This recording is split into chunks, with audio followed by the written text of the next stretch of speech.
What's going on, guys? Mr. Acolyte here, coming at you with another match review. We are back again looking at some Evo matches. This is the top 24. We are now on KJ Pixel versus Zane.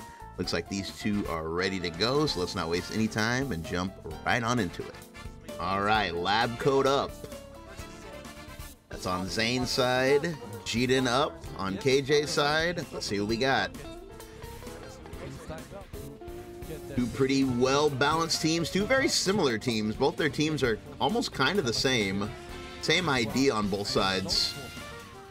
Zane's gonna get the first pick up here. Not building any meter. Ooh, we go for the soft knockdown here. Soft knockdown into the tech chase, he already knew. Ooh, DR goes through. DR is still spooky offline. Never forget. Oh man, that was a pretty cool setup. That was a cool setup. So he gets the knockdown here. He does, this is a, believe it or not, this is a frame kill. A really weird one, but yeah, super jump H frame kill.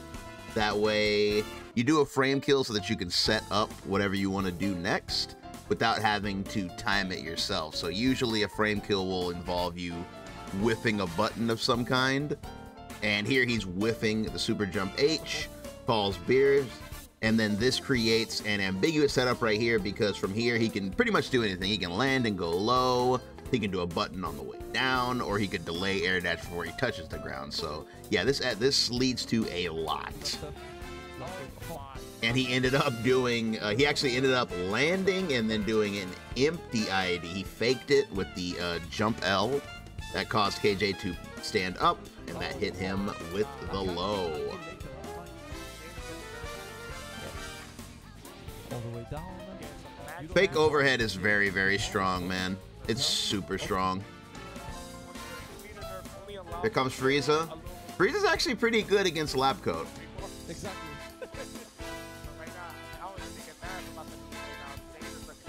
He cannot spin through his 236S or his 5H.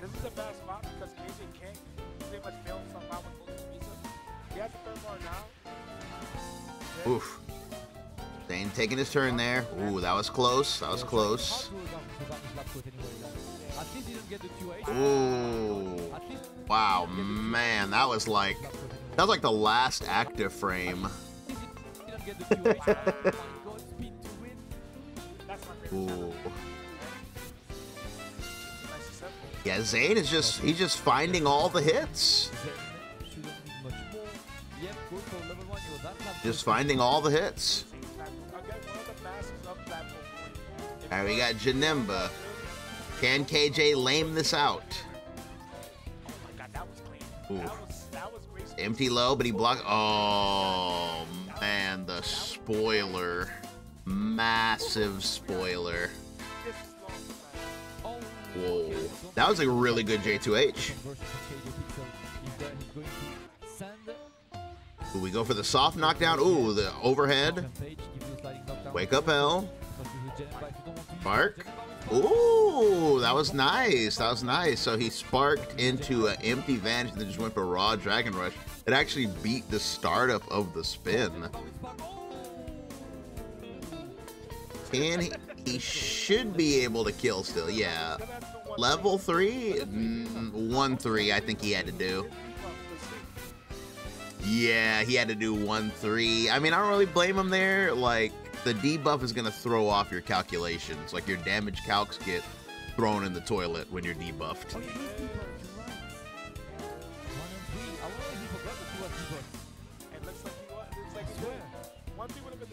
Ooh.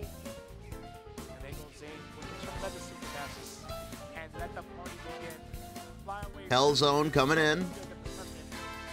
Went for the low. That was a safe jump. Yeah, that was a safe jump. Yeah, that's a rough situation to level 3 in.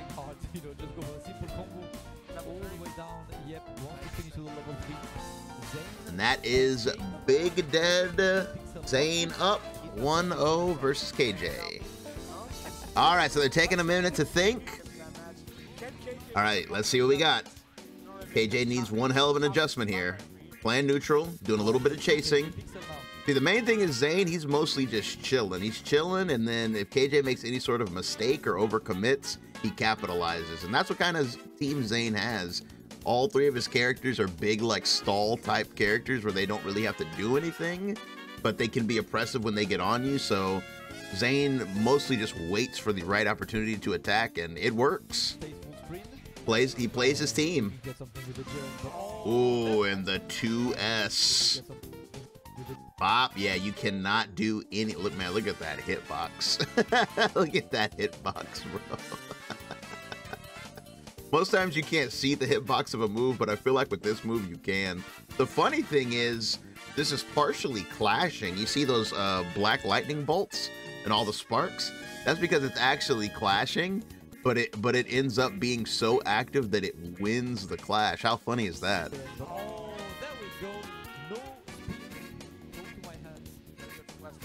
Knockdown. Oh man. Yipes calls that playing possum. The delayed wake up, he delayed just enough. KJ whiffed the 2L, and then boom. Don't get a second chance there. Ooh, and he gets the side switch. Side switch. There's that frame kill again. He altered it up this time, though. He altered up the timing. He did frame kill, and then he actually did a falling heavy before calling beers. Very nice mix-up of the mix-up there. Keep the opponent guessing, and then right there, he has so much frame advantage that he just did a normal jump, and then again, from this point, you can do pretty much anything. Landing empty low, button on the way down, or delayed air dash. He does button on the way down, like at the last possible frame. And then he does another 5L, but that gets sparked. Okay, KJ's chasing him. Oh, wow, that was... Wow! Wow, I feel like we got to see that one more time. Wow, that was a bizarre exchange. So, Zane sparks, and then super dashes immediately, and KJ does a 2L, but it whiffs at almost point-blank range, and he ends up getting whiff punished by the super dash. Man, that was a bizarre moment. That was a bizarre moment right there.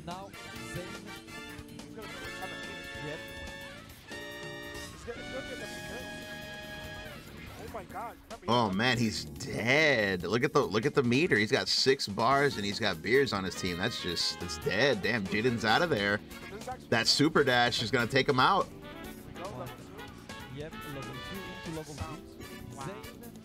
So at this point, it's gonna be up to Frieza to steal some momentum. Like, Frieza really needs to steal some momentum here. Frieza's a massive stalling character, massive zoner. He's not that bad against Zom either, but he does get picked up against... He does get picked up by, I should say, Beer's A.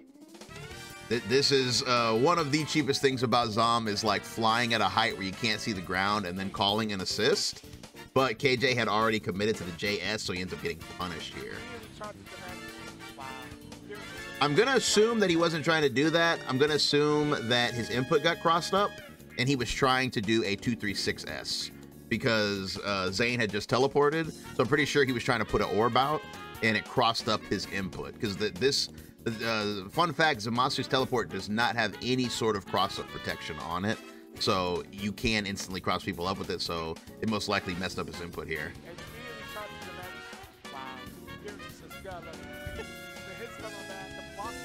No Hell Zone. Ooh, man, I like that. That was nice. So I like the way he got the confirm here, and then used a flight like very close to the ground. That's very nice. Because like when flight's this close to the ground, you get like way better mix-ups. And right there, in case you're wondering, he charged the beam to cover the wake up. Back up, charge the beam, cover the wake up. So just in case, you know, KJ would have woke up with any funny business, he would have been safe. And he's hella plus. Oh, this is a hard, it's a hard to block situation right there. So he kind of faked. That's almost like a fake tick throw setup, because he had the lightning up, like right here. He could have gone for tick throw, if he wanted it, but he just basically faked it with the 6M. And that got a Dragon Rush reaction out of KJ.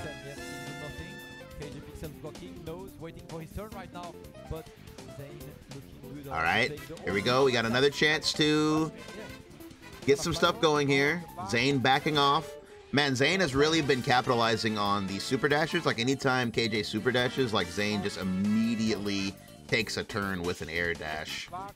Gets a free staircase out of that situation. Oh, that was nice. That was nice. Janemba. Janemba is one of the best defensive assists in the entire game. Frieza stuff. Are we gonna go for the gold? Oh no, we want Janembro. We want the Janembro. On top of him, yep. I was about to say, unreactable command grab is a threat here. He's got 2 bars.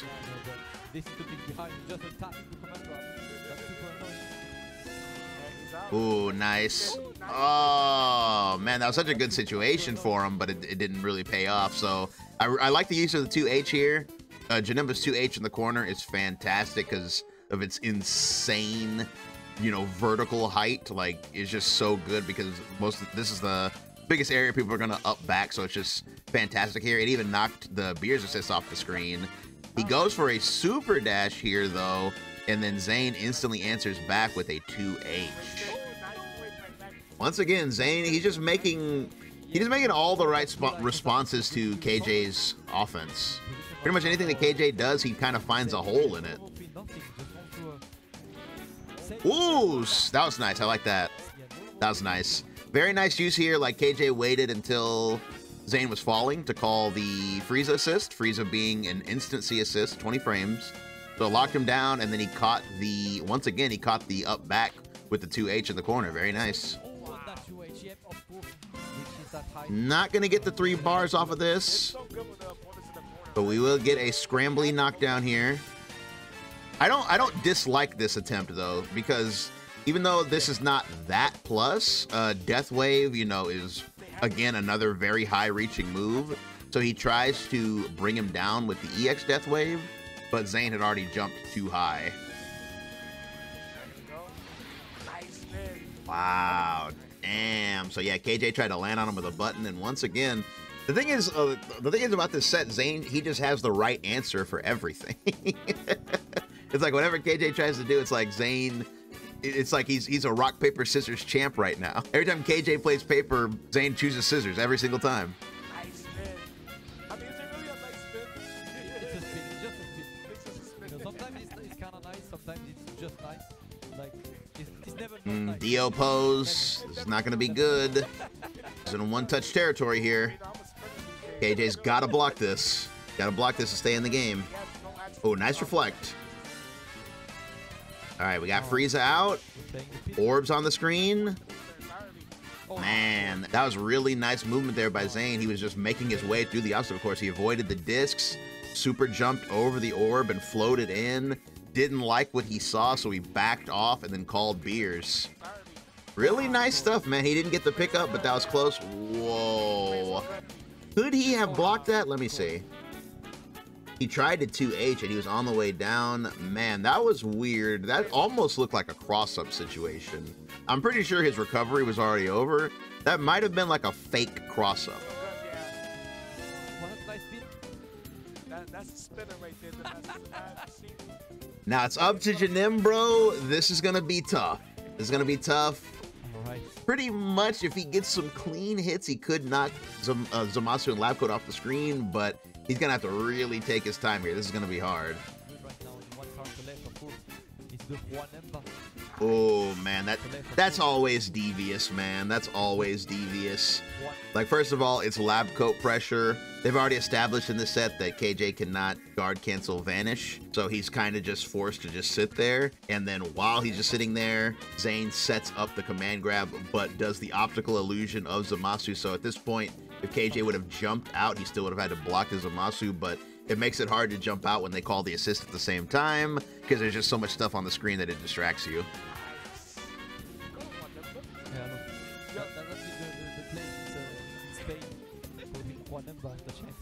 Ooh, soft knockdown. Oh my god. Man, I feel like it's really shocking when you suddenly get hit with a soft knockdown in a lot of situations, because most players, you're just conditioned that when I get hit, I'm gonna have time to think about things. You know, I'm gonna slide on the ground.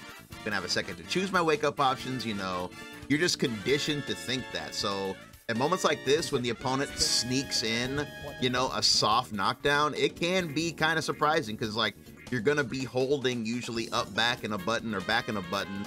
So when they do that, you're just going to immediately tech, and then this put him into another hit right here, and then he teched up again, and then that fast low is gonna close out the whole game. Like that, Zane gets another top 8 at Evo. Engage a pistol.